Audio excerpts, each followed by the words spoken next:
Welcome to HBCU Biz on Fire. That's right, HBCU Biz on Fire, where we have conversations. And I did say conversations with great entrepreneurs, innovators, and pathfinders.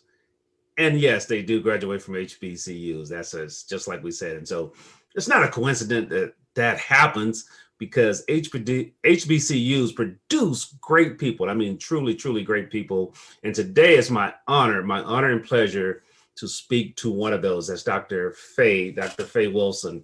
And we're going to refer to her as Dr. Faye because she's literally built a brand around that component. And, hey, when you got a brand, I think Serena said it best, when you have that one name, then you definitely arrived. And so, hey, Dr. Faye, welcome to HBCU Biz on Fire.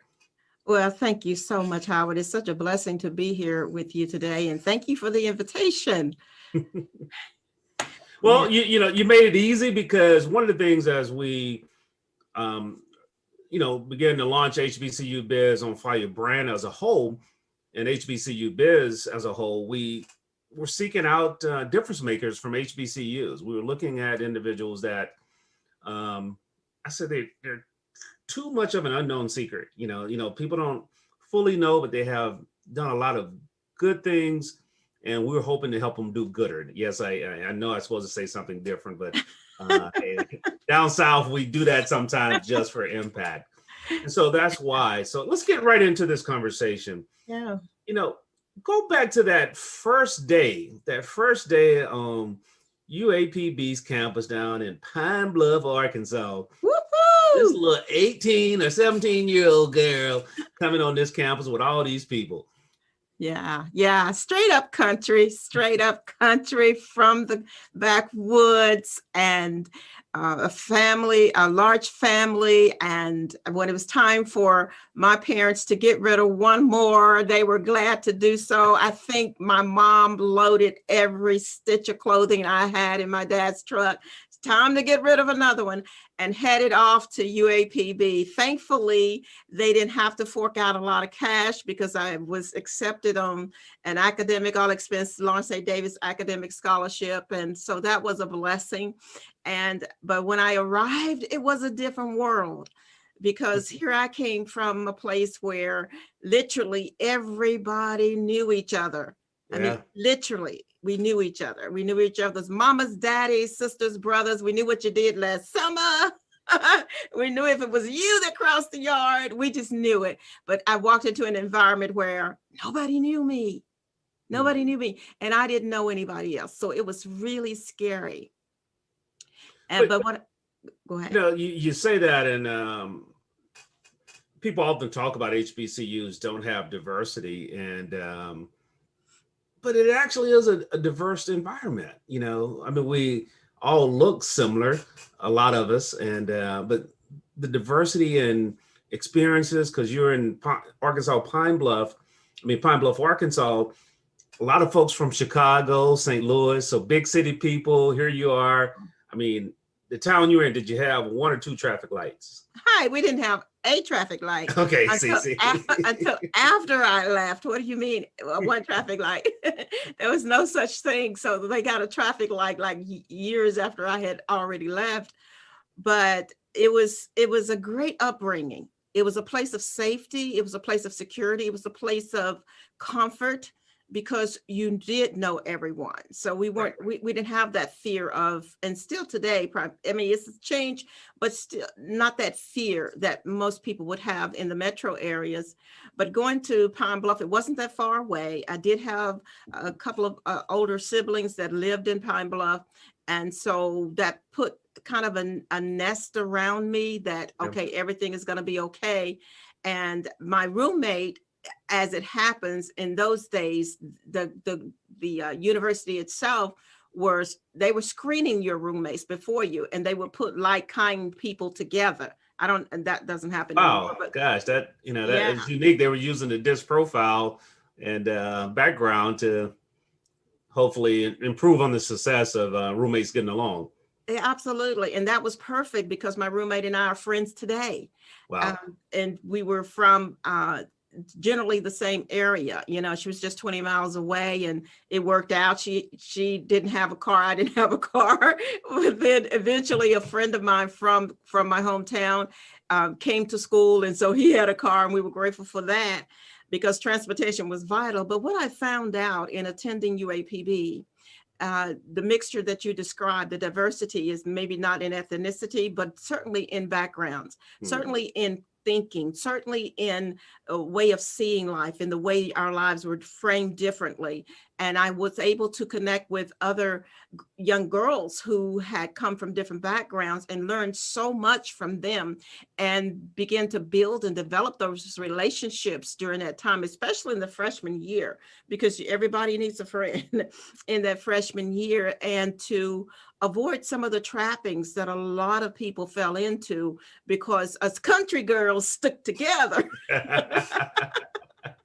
Nobody knew any more than the other one. So it was like, okay, you know, we stood together. So if there was anything that was shady or questionable, we would kind of let each other know, hey, don't go there, go here, you know. And whenever we went somewhere, and we did go to parties, and whenever we went somewhere, we went in herds. Not in packs. It had to be herds, at least 4 or 5 of you together. Yep. Yep, absolutely. And when we left in a herd. And so that's how we stay protected in college environment, regardless of where you go. But it was such a unique experience, Howard. I know it was God divinely designed so that I could connect with some wonderful people from my own ethnicity, from my own race, people who were smart. I met some brilliant minds and geniuses, in fact, on my campus and during my campus life, people that I connected with who poured into me, and they didn't even realize they were mentoring me, some seniors and even some advisors on campus that were pouring into me and helping me to see some things about myself that I had never realized, and were grooming me. My sorority, Alpha Kappa Alpha, met some great ladies in that sorority who helped me with so many skills, social skills, and connectedness. No, let's dive in that a little deeper, because you said a different world. Okay, hey, you know, if you don't know the series Different World, then shame on you if you're watching this. But I think for all of us, our university was our Hillman, and so. Let's talk about your Colonel Gaines. I'm not Colonel Gaines. The Colonel. What was the Colonel's last name? I need to research that. But how he, the way in which he mentored Dwayne in particular, even though he wasn't in the military, if you notice that. Talk about that one professor that really just took then Faye, now Dr. Faye, under his or her wings and just, took a special interest in you, and probably did it with another 100 other students, but you just felt like, I'm the only one that this person is really, really doing this for. Wow. Actually, there was more than one. Yeah. There were more than one.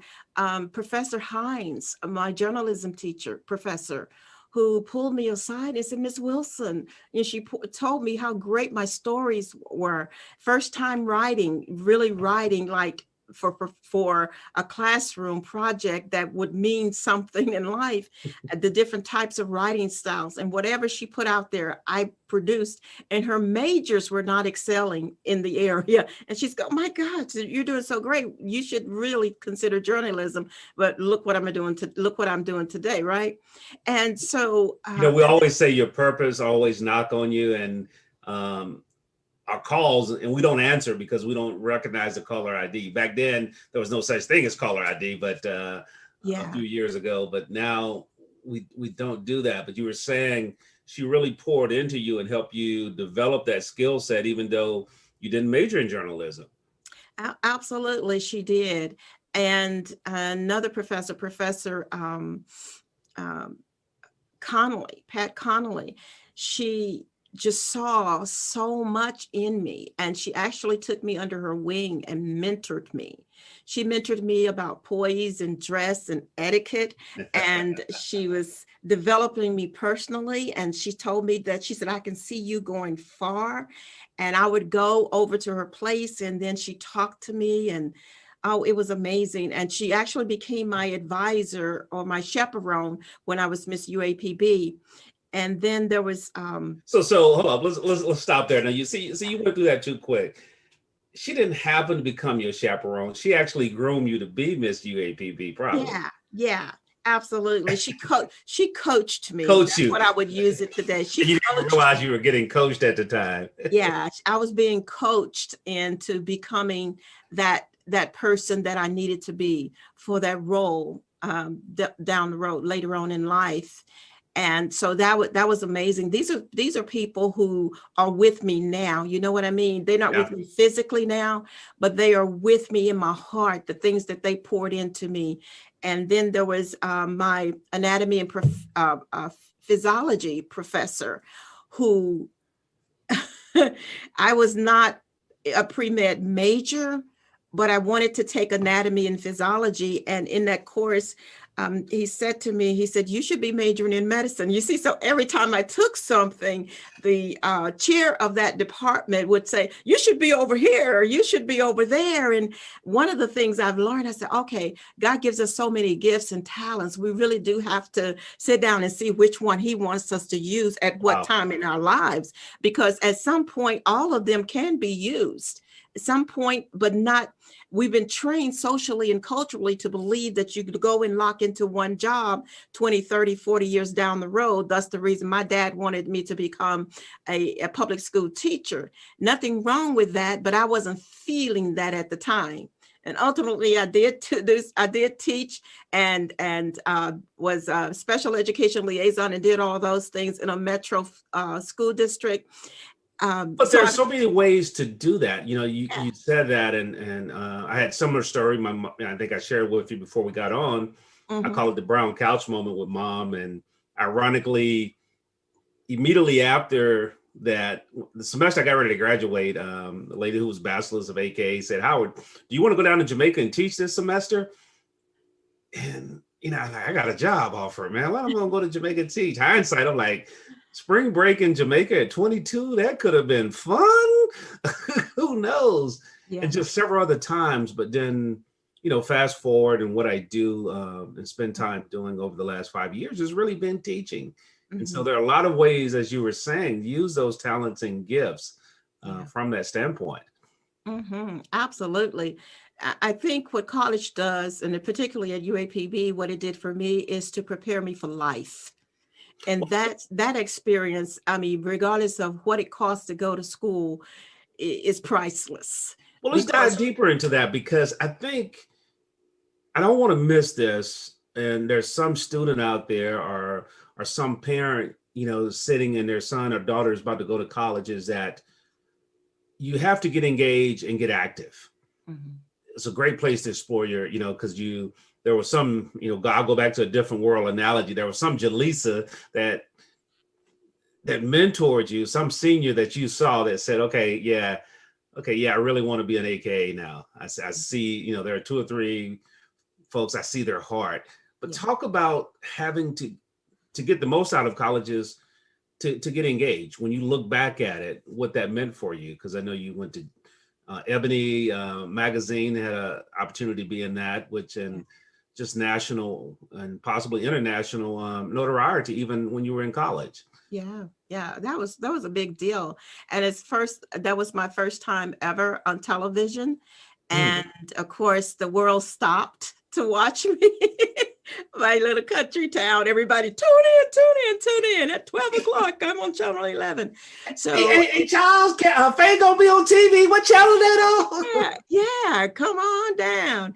And so that was a pretty big deal. Matter of fact, it was bigger than I thought. I was so nervous. I didn't think about, oh, this is so important. I was so nervous about just being in front of that camera. Yeah.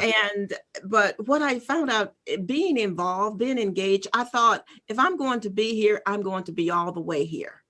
All the way here. If I'm going to be in a relationship, that's my nature today. I am all the way in. Whatever I'm doing in my business as a confidence coach, an inspirational speaker, I'm running a faith-based African-American business, right? I am all the way in. If you want to know what I'm doing, just know who I am because I'm all the way in. So I was all the way into, okay, there's a sorority. Okay, let me decide which one. Okay, this is the one. This is the person who attracted me to this sorority. I like their personality. I like their caring for me. I like their looking out for me, realizing that here I am, this little country girl. You come on over here, sit next to me for lunch, that kind of a thing. So, oh, I like her. What sorority is she in? That kind of a thing. And okay, I wanted to be in the band. We didn't have a band. I'm from the country. We didn't have a band. We had basketball and we didn't have football. Our sports was basketball. You could bring us a basketball, we show you something real quick. But football and a band, I was a cheerleader. And so I saw majorettes and I thought, I want to be a majorette.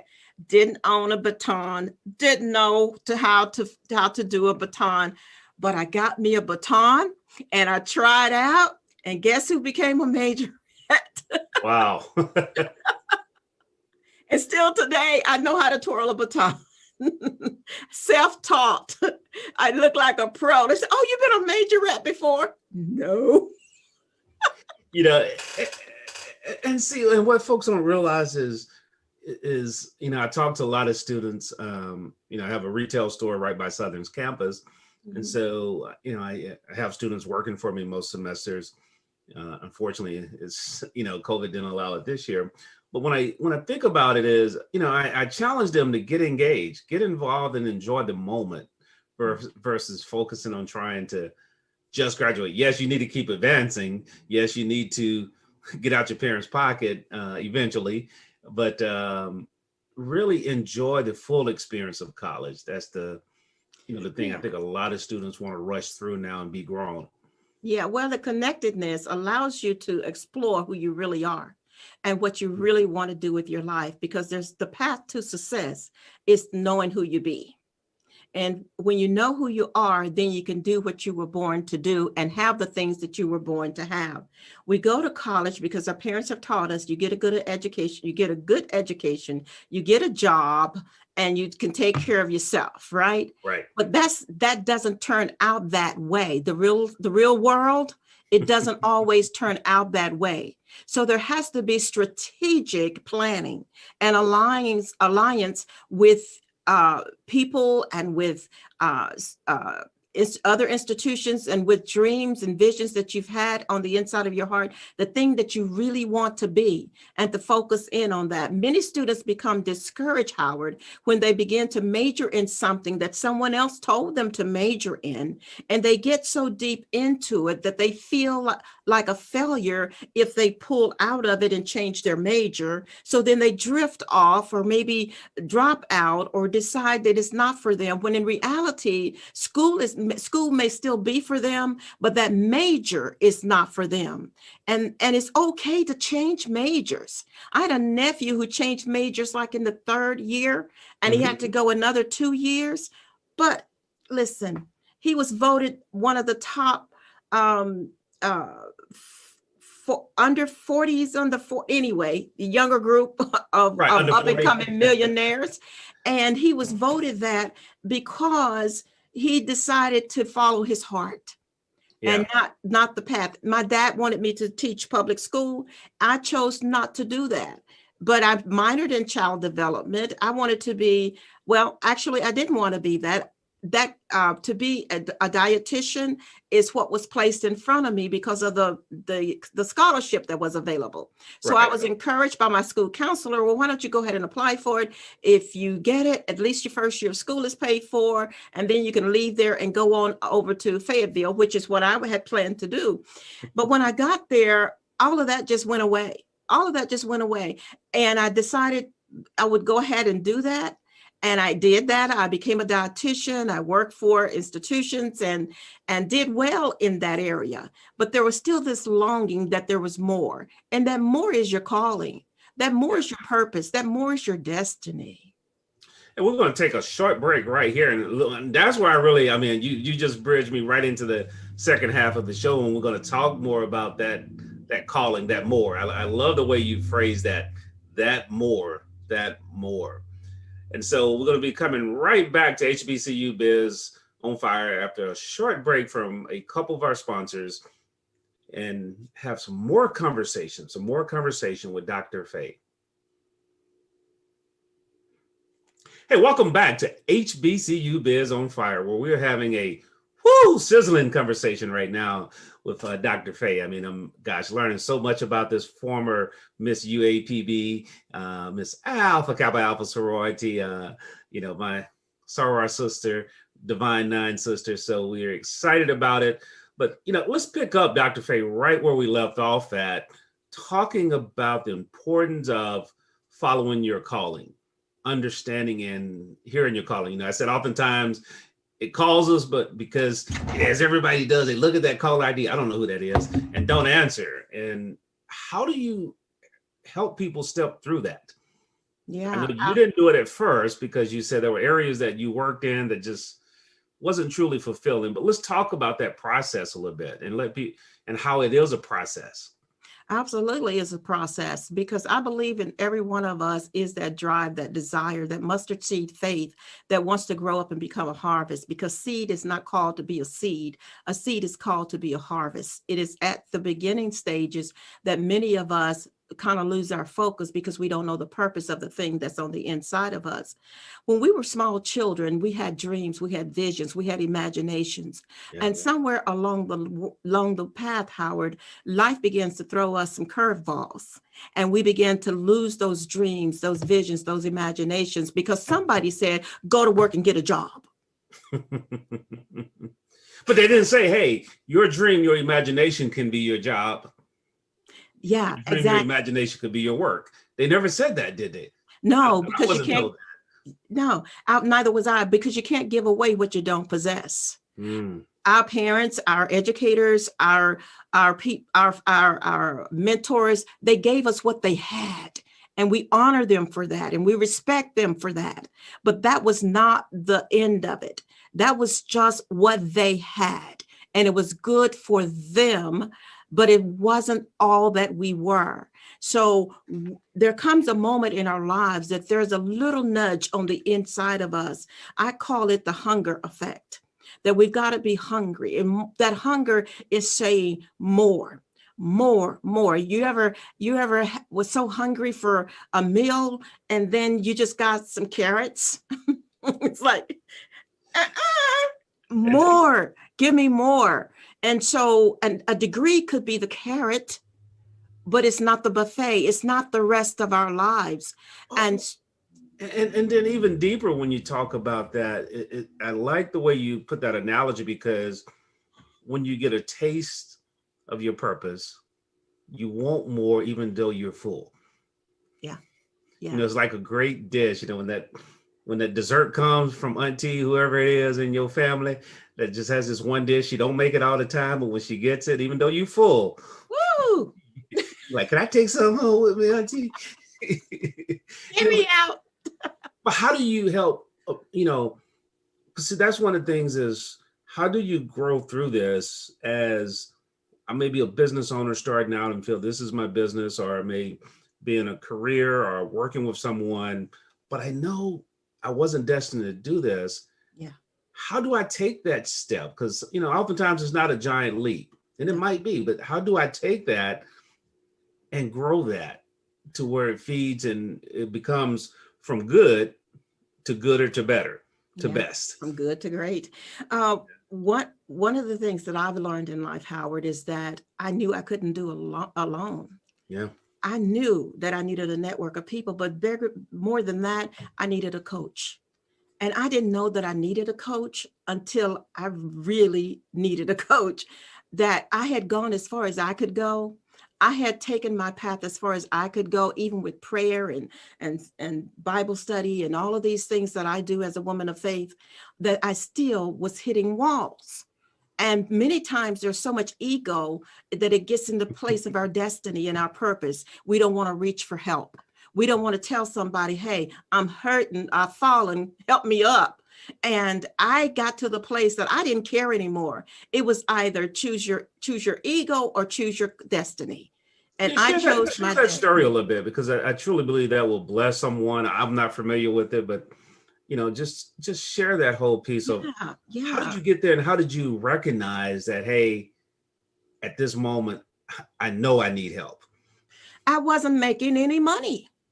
Mm, I had degrees. I had degrees. I could paper a wall, but there was no cash flow. There was no real wealth coming in. I talked about it, but I didn't see it. I preached about it, but I didn't see it. I told people that God was a blesser, but I was getting crumbs. And then when I read my Bible, the Bible I read and the life that I lived were not matching. It was totally saying something else. The picture that was painted on my everyday waking, walking, talking life was not the picture that I was reading from Scripture. And I knew God had something more. And I didn't know how to get to that. And so what happened is, deep calls unto deep. Except we thirst and hunger, we won't be filled. So there must come a thirsty moment. There must come a hungry moment. I was hungry for more. In myself, but I know it wasn't just myself saying it. It was the God of myself that said, I want more. I want it all. And unashamedly, unapologetically saying, I want it all. And Howard, I'm telling you, when I said I want it all, wow, wow began to happen. Life began to take over for real, Howard. wow. That's when it's when you get to the desert and you're thirsty and someone's passing by with water and you're saying, one day God is going to send me some water. Well, hello, there's the water boy right there. There's the water truck. You either say, stop, I need some water, or you let that truck continue to pass and you die of thirst. I was tenacious about not dying of thirst. And I knew that this life was not a dress rehearsal, that we come here and we die. And that line between death and birth has to have some depth. It must say something. Line upon line, precept upon precept, here a little, there a little, has got to go deep. And I knew I had to fulfill the call of God upon my life. I heard someone say this. I can't remember who it was, but it may have been Les Brown. He's one of my favorite speakers. It's don't die empty. I mean, don't die full. Yeah, you got to die empty. Don't die full. And I thought, Dr. man, Miles Monroe was the first one to coin that. oh, yeah. Dying empty, and the richest place on earth is the graveyard. Oh, yeah. Because Yeah. so many people take their gifts and talents Yeah. to the graveyard. And so as gosh, there's so much to uncover here. As you talk about it not being not a dress rehearsal, you have to live life, and really live it to its fullest. How did you begin to fill that dash in? How did you begin to thicken that line between your birth and death? Yeah. Well, the desire was there. The desire is your fire, is your passion. The scripture says, delight yourself in the Lord and he will give you the desire of your heart. That's your fire. That's your passion. And your passion leads you toward destiny. People say, find your passion and you find your destiny. But to define it even further, what is the thing that you would do all day long, even if no one paid you? And that is the truth. That is the truth. What I do today as a coach, if no one paid me, but they got to, and they do, if no one paid me, I would still do it. I speak I speak. And when I open my mouth, because of my story, there is a story. There is something to be shared. And my story becomes someone else's elevation into the place that they need to be. When we are tired of being broke, we are tired of being sick. We're tired. You got to be there. You got to get there. You got to get there with everything in you saying no more. Stop. This is enough. Now, what do I have to do? Stop the bus. I'm getting off right now. I want to find out who I am. And when that decision was made, when I came to that knowing, that revelation, then life begins to open up a door. one after another, after another, after another. The door was, okay, you be in front of the camera, I'll be behind it. Just get there and start talking to people, ministering to people, get your microphone, get your software, get everything that you need. So for the last 12, 15 years, I've been on camera, I've been in front of the microphone, I've been doing conference call, blog, you talk, you name it. Hold on, did you get this? Oh, it comes so easy for you. No. I've been practicing, baby. I've been doing this for a long time. Yeah. They don't realize it. Yeah. You know? Yeah. I've been doing it for a long time. Like my grandma said, I didn't just fall off a turnip truck. Exactly. I've been doing this for a long time. And let me tell you, I'm in a place now in my journey, in my life, that I'm excited about doing it. And when I first started doing it, I wasn't happy. Money doesn't make you happy. I wasn't happy. I was doing it because I needed to pay some bills. I was doing it because, baby need a new pair of shoes, not necessarily, but I was doing it because the bills had to be paid. But Howard, I do it today because I love it. I'm excited every time I get to coach one of my clients. I'm excited when I get on a stage, virtual now, of course.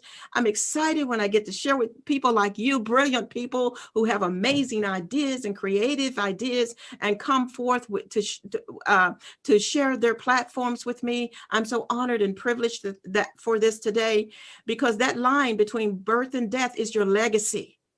It is the story that you write in every step that you take, in every move that you make. It is your legacy. What brand do you want to leave in this earth? The Bible says that the righteous leaves an inheritance for their children and for their children's children. That means for generations to come, there should be a story of your presence here in the earth.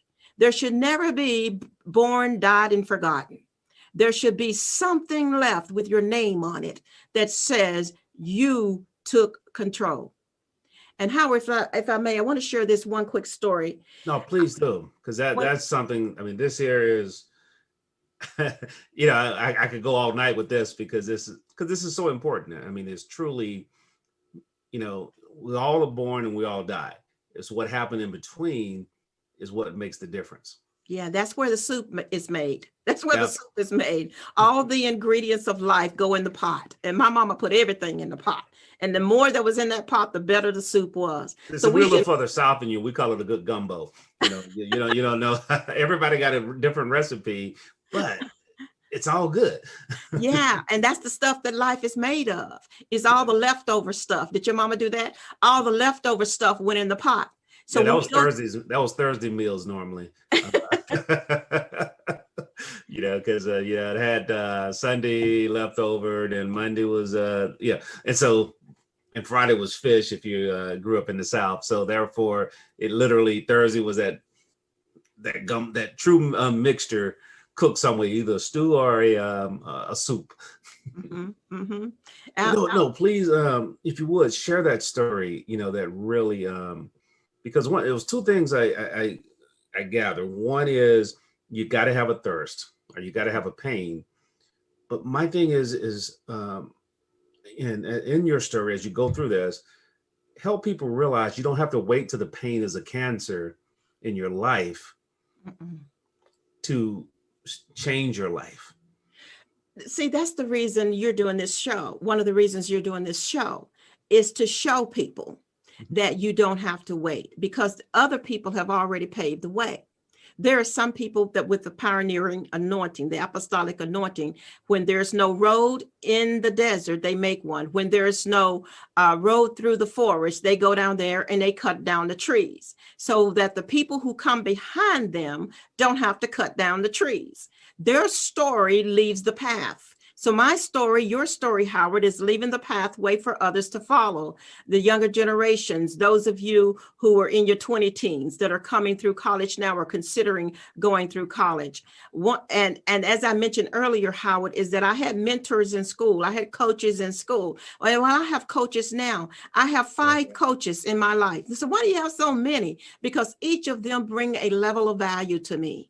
Each of them bring a level of insight and their stories and how they have built multi-billion-dollar massive amounts of businesses, and they pour into me on a regular basis to make me a better person. And we see it in scripture time after time after time, though the word coach is not used, but we see the position and the power of coaching throughout scripture. Yes. I see it in the book of Esther. I saw Esther as a little orphan girl who had nothing. She was gathering scraps for her uncle, for her cousin Mordecai, and to share with him. And some historians say it was an uncle, some says cousin, but anyway, for her family member Mordecai. And as she shared with him, it came to the point that he heard that there was a vacancy in the kingdom, and the vacancy was for a queen. And he said, Esther, you got to go compete for that. And so he brought her in. They brought her in. She was assigned a eunuch. And a eunuch, as we know, is castrated male, make sure do no harm to the women. Right. And so brought her in, and Enoch, this man, Enoch, watched over her, and she found favor with him. And this is the encapsulated part of that story. The Enoch saw something in Esther that she didn't see in herself. The Enoch was the key player here, but given so little recognition in preaching and teaching over the years. But I saw him as a hero, and that eunuch took Esther and prepared her for where he had already been. He had already been before the queen. He had already seen the throne. He had already seen a queen with a crown on. He already knew what a queen looked like, what she walked like, what she talked like. And he took an entire year and poured all of that into Esther. He coached her into being a queen. So when all of the other women had paraded before King Ahasuerus, he said, send them back, send them back. But when Esther came, he said, oh no, she's a keeper. The one. She's a keeper. Because why? Because the anointing of the queen had been placed upon her, because the coach that worked with her for a year got her transformed. What my coaches do for me, they bring transformation, and boy, do they bring it. They bring it strong, and they bring powerfully. And you know what happens, Howard? Because I have all of these beautiful people in my life, when I teach my students, they get the benefit of all of that. Correct. Yeah. I mean, you pouring all that into you. So whenever you come out, parts of all of them, the appropriate parts. And so that's the key thing. A lot of people, I often have folks that say, well, man, how do you know that? I said, well, I had to pour it in me at some time, and I allowed it to be poured into me. And that's what you're doing as you hire a coach, and you're able to, just bless others through that, because those are people that they were not called to teach. Yeah. They were not called to coach and mentor. And that's the thing I tell folks, you're not competing out here. No. You're actually out here helping each other serve who you should best serve. Yeah. And there's no competition for your fingerprints. No. So you are unique to that. There may be a million people with that brand name or with that brand niche, but nobody is you. And when you realize that no one is you, then it will take you to perfect all those things that you have been given. And don't be like the in the parable of the talents in the Bible. Don't go bury what you got.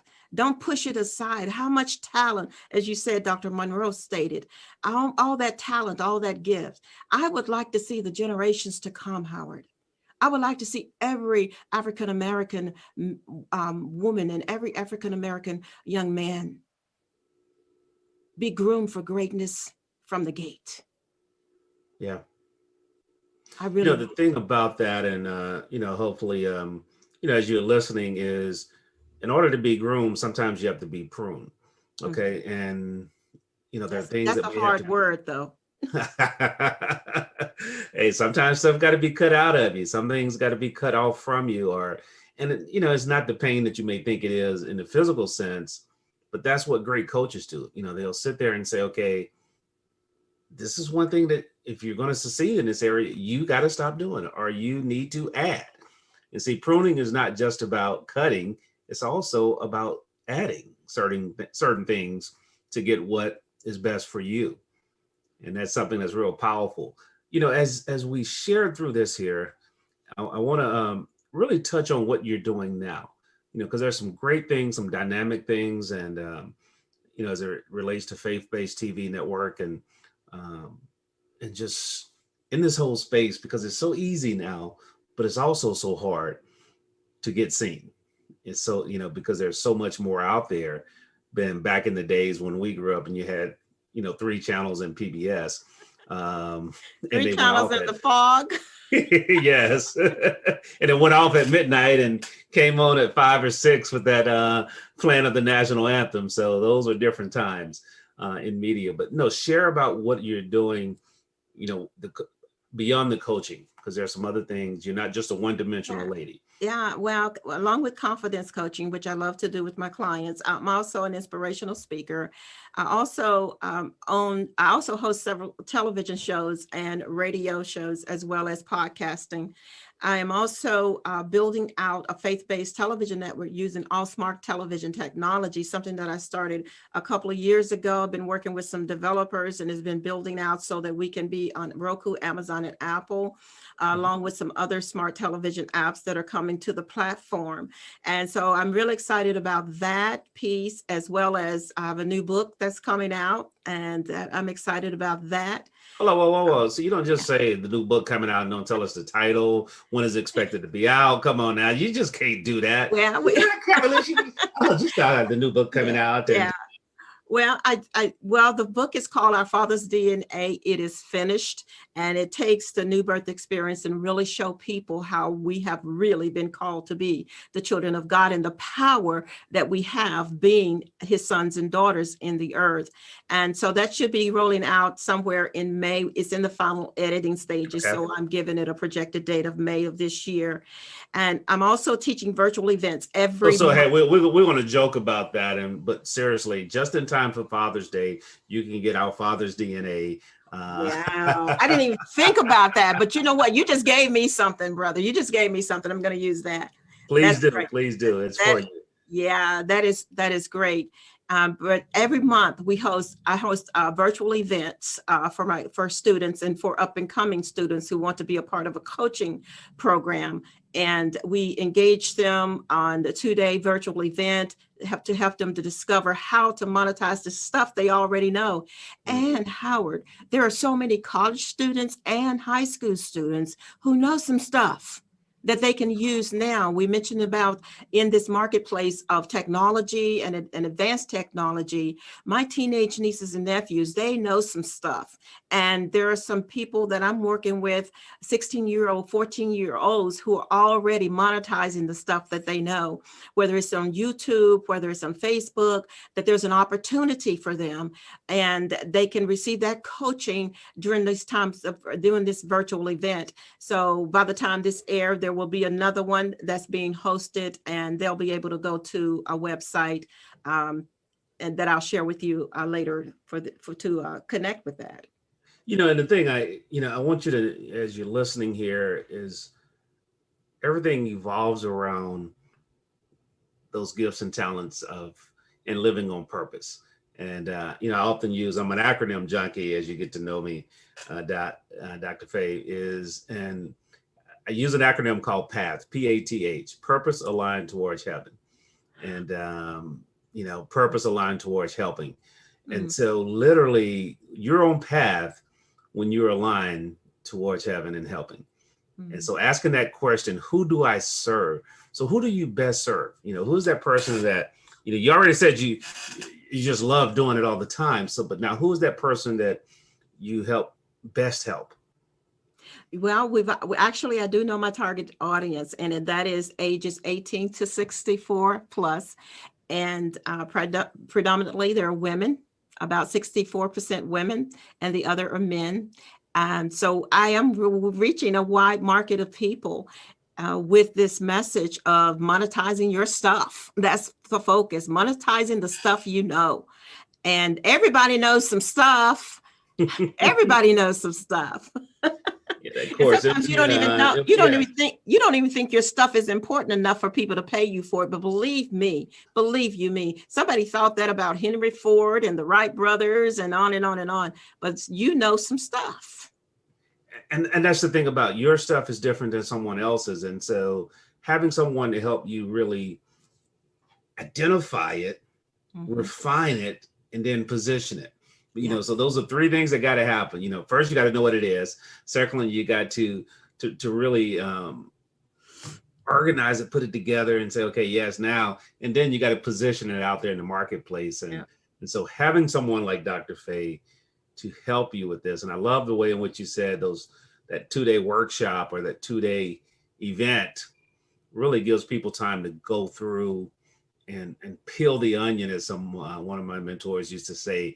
You got to keep peeling the onion to get to the bulb, and then you can use parts of the peel, but that bulb is what everybody's going after, and so that you have to do that. So as we wrap up here, what are the best ways for people to connect with you and catch up with you? Okay, they can go to monetizeyourmessagelive.net.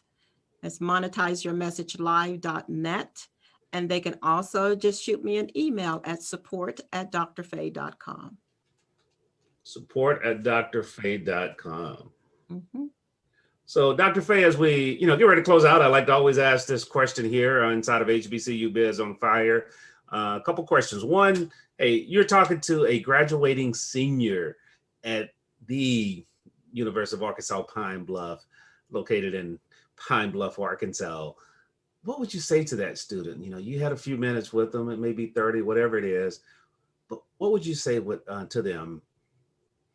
Congratulations on your arrival to step 1 in life, because what you're about to experience is coming to maturity of your destiny and your purpose.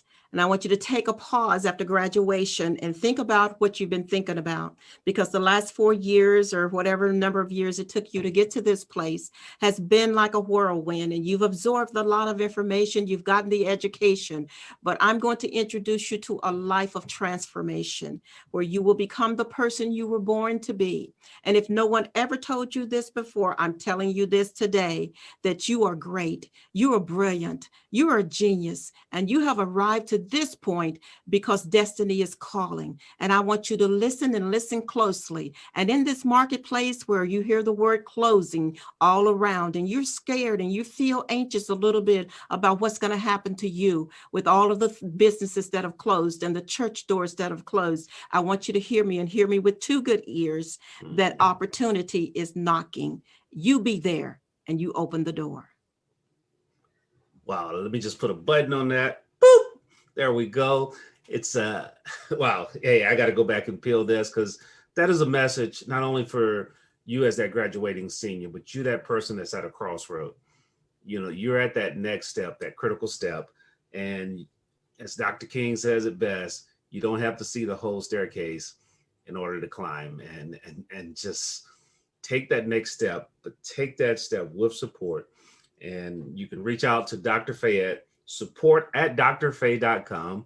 That's support@drfaye.com, or go to monetizeyourmessage.com and Monetize your message live. Live. Okay. Let me make sure I get that correct. Monetizeyourmessagelive.net.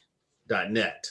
So make sure you monetize your message live.net, and then support@drfaye.com is where you can send a direct email. And so Dr. Faye, thanks again. Thanks a lot for answering the call. And I look forward to getting to know you a lot better as we move through this journey inside of HBCUbiz, and I appreciate you helping me live my vision, the vision that God has given me, and it's about others, as we've shared with you. It's about really harnessing from those mentors I had, from the Mac office shoulders who taught me to be a sales engineer, from the George Sim who had me as a counselor when I was a freshman, counseling other freshmen. I'm like, come on, what do I know? And so it was those kind of people that help us be who we could be. And it's imperative that we do the same for that next generation. And then even this current generation, if you need help, don't be afraid to ask. Don't allow that pain to become a cancer before you have to, bow down and ask for help, as Dr. Faye shared with us through the message here. So Dr. Faye, thanks again. You guys make sure you go out and support Dr. Faye. You can email her at support@drfaye.com. And you've been listening to a conversation. So as I said, we always have entrepreneurs, pathfinders, and innovators, and Dr. Faye checked all three of those boxes right there, and she's continually checking those as we move through on HBCUbiz on Fire. So as always, in closing, I challenge you to go out and be the best you possible, because guess what? If you try to be anybody else, you can only be second best at best. And with that, the view never changes. Hey, take care, God bless, and we shall see you on the next episode of HBCUbiz on Fire.